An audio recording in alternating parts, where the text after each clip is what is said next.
The small town of Eldridge was the kind of place where everybody knew everybody. Nestled on the edge of a vast, dense forest, its charming cottages and friendly faces painted a picture of pure idyll. Yet, for all its allure, Eldridge held a secret that lay on its outskirts. The Ainsley House, an imposing structure with a dark and twisted past that loomed over the townsfolk's memories.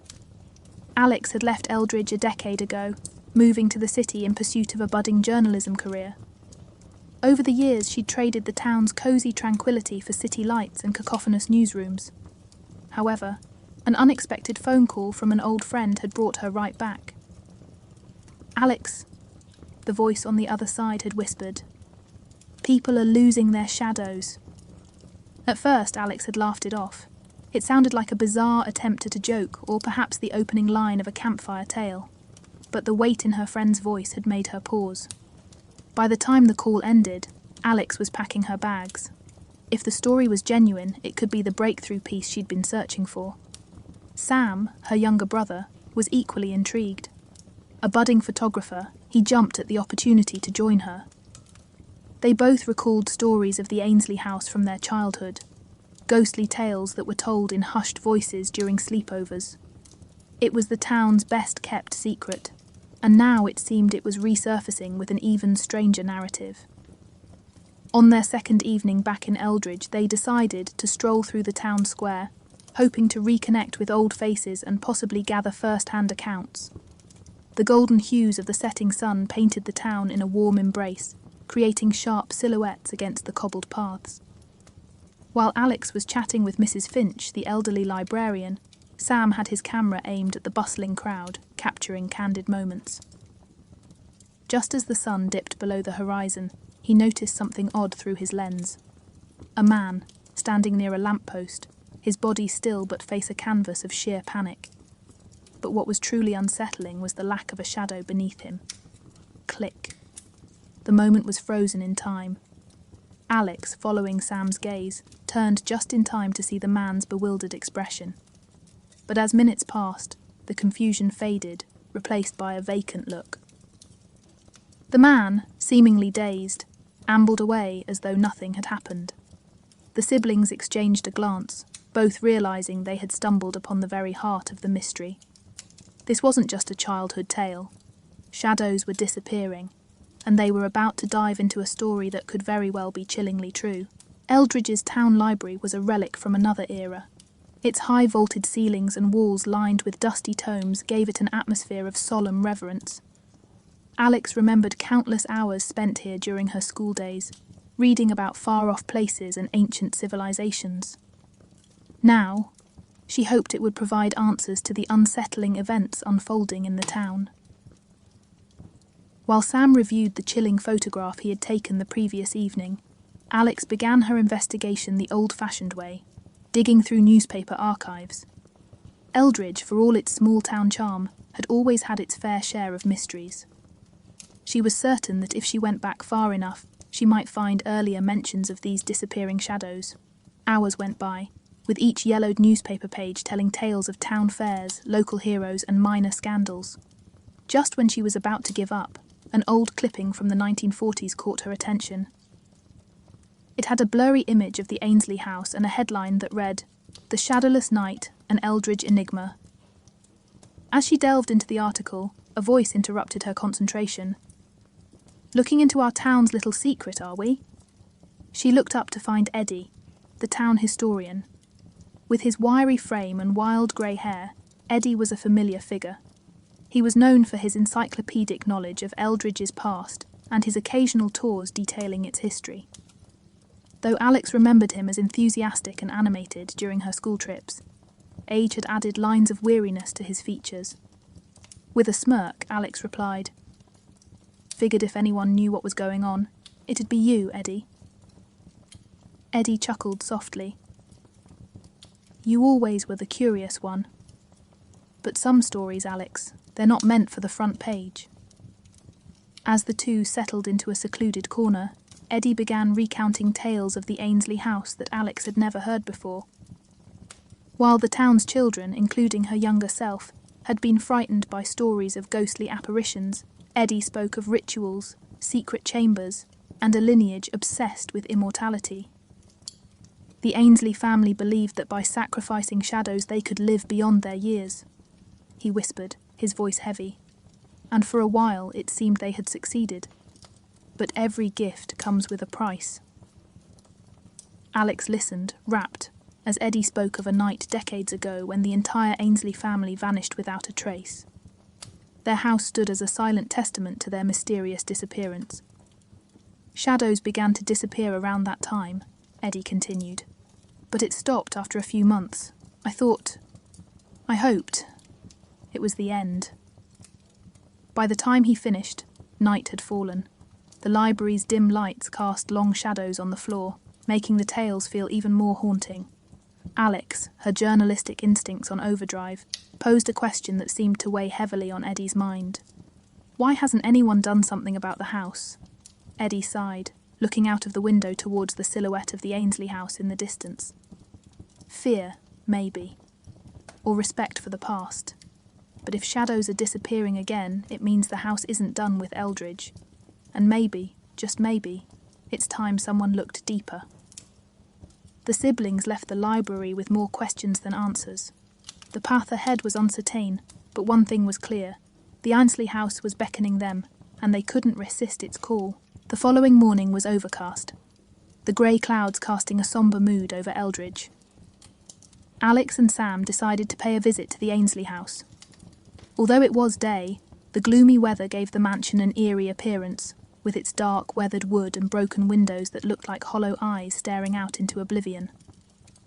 The front yard was overgrown with weeds and wild shrubs, testifying to years of neglect. A rusted iron gate protested with a creak as Sam pushed it open. As they made their way towards the front door, the atmosphere grew increasingly oppressive, as if the very air around the house was heavy with untold stories. Eddie's tales from the previous night played in Alex's mind as she tentatively reached for the doorknob. To her surprise, the door was unlocked. With a deep breath, she pushed it open, revealing a grand entrance hall covered in layers of dust and cobwebs. But amidst the decay, the opulence of the Ainsley family's former life was evident. A grand chandelier, now tarnished, hung from the ceiling, and portraits of stern-faced ancestors lined the walls.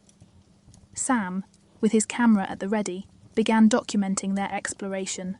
Room after room, they discovered remnants of a bygone era, lavish sitting rooms, an expansive library, and a grand ballroom with a faded mural on the ceiling depicting a sun being eclipsed, casting the world into shadow. However, the true discovery awaited them in what appeared to be a study. Amidst scattered papers and old books, Alex found a leather-bound journal with a worn-out emblem of the Ainsley family on its cover. Flipping through its pages, she realised it belonged to Arthur Ainsley, the last known patriarch of the family. The journal detailed the family's obsession with the shadow rituals. But as the entries progressed, a sense of desperation became evident. Arthur wrote of a growing uneasy, of shadows whispering to him in the dark, of dreams where he was trapped in an endless void. The final entry was particularly chilling. The shadows demand their freedom. I fear we have awakened something we cannot control. Sam, in the meantime, had uncovered a series of photographs. Among them was a haunting image of the Ainsley family standing outside the house, their expressions grave. But what made the photograph unsettling was the fact that their shadows were missing. As they delved deeper into the secrets of the study, a cold breeze blew through the room, extinguishing the candles they had lit. In the sudden darkness, Alex felt a hand grip her arm. Assuming it was Sam, she whispered for him to find a source of light. But when a flash from Sam's camera momentarily illuminated the room, she realised she was standing alone. Panicking, she called out to him, her voice echoing through the silent corridors of the house. Just when dread threatened to completely consume her, she heard Sam's voice from the hallway. Rushing out, she found him looking pale and shaken, his camera dropped on the floor. "They're here," he whispered, his gaze fixed on a point behind Alex. Turning around, she was met with an impossible sight. The portraits lining the walls were no longer of the Ainsley ancestors, but of shadowless townspeople, their eyes pleading for salvation. The realization hit them hard. The Ainsley house was not just a relic of the past, it was alive with the restless spirits of both the Ainsleys and their victims. And now, Alex and Sam were ensnared in its dark embrace. The portrait's haunting gazes left the siblings frozen in terror. Their silent pleas were a palpable force in the room, making the air thick with despair. It was Sam's trembling voice that finally broke the trance. "We need to find a way out. Now."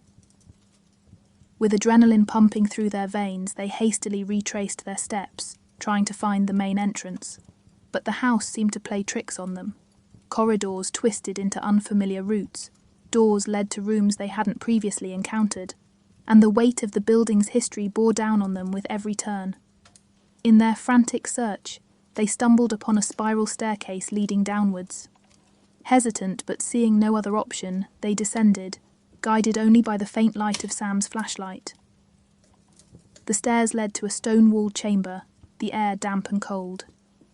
In the centre of the room stood a stone pedestal with an ancient-looking metallic device, an ornate compass with symbols instead of cardinal points. As the beam of the flashlight crossed the compass, it began to spin rapidly, finally stopping, with the arrow pointing towards a doorway that was previously hidden in the shadows. Without uttering a word, the duo approached the doorway. Beyond it lay a vast underground room filled with countless mirrors of varying shapes and sizes, each reflecting the chamber, but with a striking difference. The reflections showcased thousands of moving shadows, dancing, swirling, and seemingly trapped within the glass. Alex recalled Eddie's mention of a chamber where stolen shadows were kept. Could this be it? As she approached one of the mirrors, a familiar shadow reached out, its movements mirroring Sam's distinct mannerisms from the previous night. Sam, noticing his own shadow trapped, reached out, and as his fingers touched the cold surface of the mirror, a rush of memories flooded back to him. Memories that had begun to fade after his shadow was stolen. The bond between Sam and his shadow seemed to act as a catalyst. One by one, the mirrors began to crack, releasing the shadows imprisoned within. But as the last shadow was set free, a bone-chilling scream echoed through the chamber. From the darkest corner, a shadowy figure emerged, the trapped soul of Arthur Ainsley. Twisted and contorted, it was a manifestation of his guilt and the dark rituals he had practiced. "You do not understand." The voice, though ethereal, was filled with pain. The shadows were meant to be the key to eternal life, but they became our curse. We are trapped, unable to move on. Alex, summoning all her courage, stepped forward. "And for that, you've cursed others, taken their memories, their essence. You need to let go, Arthur, for your family's sake, and for all those you've wronged." A tense silence enveloped the chamber. Then, with a sigh that seemed to carry the weight of centuries, the shadowy figure began to dissipate, leaving behind an ornate key. The siblings, overwhelmed by the events, found their way back upstairs. The house, sensing its master's release, no longer played its confusing games. When they finally stepped outside, the sun had begun its descent, casting long, intact shadows behind them. As they walked away, Sam looked at his sister, admiration evident in his eyes. "You did it, Alex. You freed them." She smiled wearily, the key from the chamber clutched tightly in her hand. "We did it, but I have a feeling this story is far from over."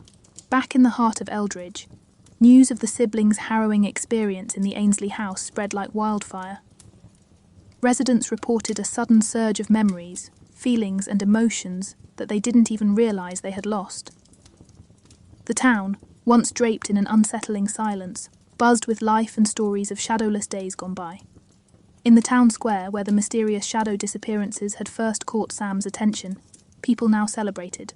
Families reconnected, sharing stories and marveling at the sensation of feeling whole once more. Children played in the streets, their laughter echoing joyously, their long shadows playing tag alongside them. Eddie approached Alex and Sam, his face showing signs of relief and gratitude. "What you've done for this town, for all of us, is immeasurable," he began, his voice choked with emotion. "The Ainsley curse weighed on us for far too long. You've not just brought back our shadows, but our history, our essence." Sam, always the quieter of the two, simply nodded. Alex, on the other hand, felt a responsibility to speak up. "This isn't a victory just for Eldridge," she said determinedly. "This is a message to every town, every city with buried secrets. It's time to face our shadows, literally and figuratively." As the days turned into weeks, Alex penned down their experiences, intertwining the tale with the rich history of Eldridge and the tragic legacy of the Ainsleys. Sam's haunting photographs accompanied the narrative, capturing the raw emotions and eerie beauty of the Ainsley house. Their story was eventually published, making headlines across the country. Journalists, historians, and paranormal enthusiasts flocked to Eldridge, turning the once quiet town into a hub of activity. The Ainsley house, no longer a symbol of fear, became a monument to resilience, a testament to confronting the past to reclaim the future. But even as life began to find its new normal, there were nights when Alex would wake up, thinking she heard the soft whispers of the shadows. The key she had retrieved from the chamber now hung as a pendant around her neck, a constant reminder of the thin line between the known and the unknown.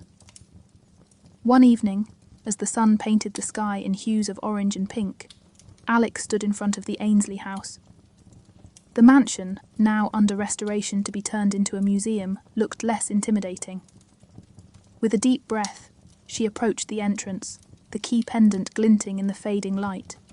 She felt a familiar presence beside her. Sam, with his camera, was ready to document another chapter in the saga of Eldridge.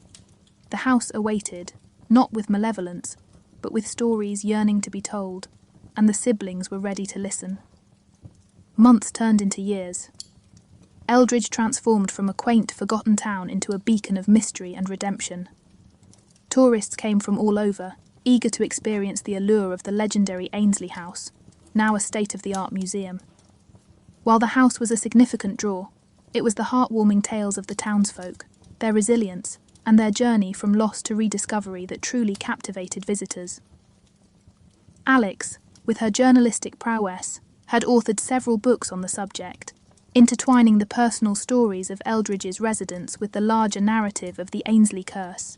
She travelled extensively, giving talks and interviews, always emphasising the importance of confronting one's past to truly move forward.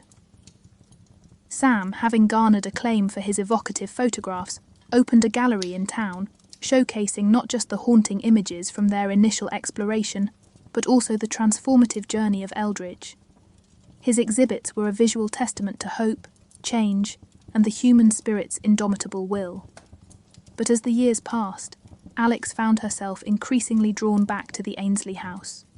The mansion, with its restored grandeur, often called out to her in her dreams, showing her glimpses of days long gone, elegant balls, family gatherings, and quiet moments of the Ainsleys. But more than the past, she saw visions of the future. Children learning about their town's history, couples getting married under the grand chandelier, and community events breathing new life into the house. One day, as she walked through its hallowed halls, she stumbled upon an old photograph tucked away in a forgotten corner. It was a picture of the Ainsley family, but this time their shadows were intact, and their faces bore a look of serenity. This discovery felt like a message, an affirmation that the Ainsleys had finally found peace. Inspired, Alex decided to establish an annual event known as the Festival of Shadows in Eldridge. It was a celebration of the town's history, its triumph over the shadowless curse, and a reminder to always cherish one's roots. Every year, as part of the festival, residents would light candles in front of the Ainsley house, casting shadows that danced joyfully, merging the past with the present. On the 5th anniversary of the festival, with the town square illuminated by countless candles, Eddie, now frail but still spirited, took centre stage. "To Alex and Sam," he began, his voice filled with emotion, "who reminded us that in the face of darkness, our shadows, our memories, and our stories will always lead us back to the light." As the townsfolk erupted in applause, the siblings shared a poignant look. Their journey had started with a simple photograph, but it had led them to rediscover their own shadows, their history, and the shared tapestry of human experience. In the years that followed, Eldridge flourished not just as a town, but as a symbol of hope. And at the heart of it all stood the Ainsley House, a beacon of the past's echoes and the promises of tomorrow.